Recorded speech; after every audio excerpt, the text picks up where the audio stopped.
All right, today we're going to dive into something you've probably tasted a million times, but never really thought about, that sweet stuff in liquid medicine. And what we're going to find is the incredible hidden science that makes it one of the most precise ingredients in a pharmacy.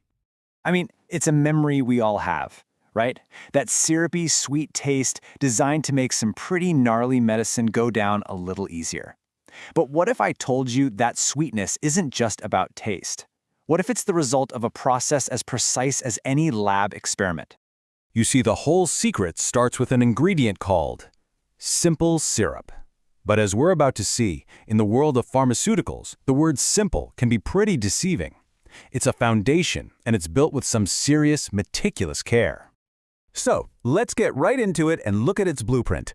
In a pharmacy, you don't use a recipe, you use a formula. And trust me, that one little word change makes all the difference in the world.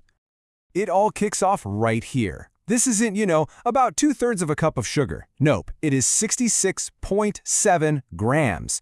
This level of precision has nothing to do with taste. It's all about chemical consistency. Every single batch has to be perfectly identical, and that starts with a number measured to 1/10 of a gram. Now here's the full formula. You've got your 66.7 grams of sucrose. Check. But then look at the instruction for the water. QS to 100 milliliters. What on earth does QS mean? Well, it stands for quantum sufficient, which is Latin for as much as is sufficient. So you don't just dump in 100 milliliters of water. You add just enough water to bring the total volume up to a final, precise 100 milliliters. And let me tell you, you are not making this with a bowl and a whisk from your kitchen drawer.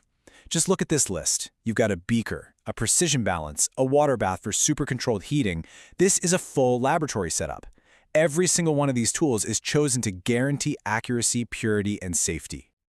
So you've got the exact formula and all the right lab gear, but that's just the beginning. The real science, the real magic here is in the method. This isn't cooking, folks. It's a controlled chemical preparation. Let's just walk through this for a second. You weigh the sucrose, add it to a specific starting amount of water, and then you heat gently. Notice that word? Gently.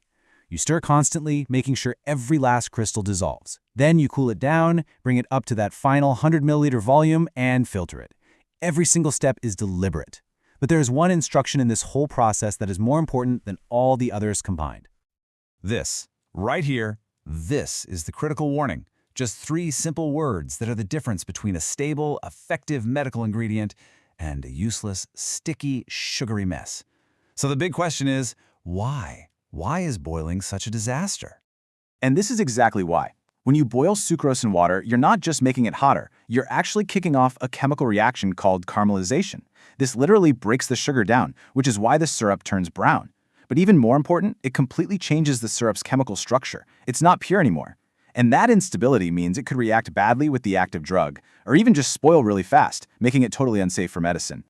Okay, so let's jump to the final steps. How does this carefully crafted liquid get officially prepped and controlled before it can be used for anything? This right here is the first and maybe the most important quality check. If you did everything perfectly, if you avoided boiling, your final result is going to be crystal clear and completely colorless. Any hint of yellow or brown, that's an instant red flag that the batch is contaminated, probably from caramelization, and it has to be thrown out. No exceptions. And finally, we have the label. Now this isn't just a sticker, this is what officially turns the liquid in that bottle from a simple mixture into a formal pharmaceutical preparation. It spells out exactly what it is, the precise quantity, the right way to store it to keep it stable, and of course, that crucial warning. This is not for making your weekend cocktails. This is for professional use only. So, after all of that, the exact measurements, the gentle heating, all the quality checks, you have to ask yourself, why? Right? Why go through all this incredible trouble for what's basically just sugar water? Well, this is where we find out its true purpose. Simple syrup is actually a master of multitasking. It has 2 vital jobs. First, yeah, obviously, it's a sweetening agent. It makes really unpleasant medicines much easier to take, especially for kids. But its second role is arguably even more important. It serves as a vehicle. So what is a vehicle in pharmacy terms? Think of it like a delivery truck. It's the substance used to carry the active drug. A vehicle has to be super stable, incredibly pure, and inert. which is a fancy way of saying it won't react with the medicine it's carrying. This simple syrup provides the bulk, the right consistency, and the stable environment to make sure the active ingredient is spread out evenly and delivered safely. So when you put it all together, the takeaway is crystal clear. We call it simple syrup, but it's actually a highly controlled foundational ingredient. Its simplicity isn't an accident, it's a feature, one that's engineered through a really complex process to do one thing perfectly, to be a clean, stable, and effective base for life-saving medicines. Kind of makes you think, doesn't it? The next time you see something that looks totally basic, it might be worth asking what unseen science and incredible effort went into making it that way.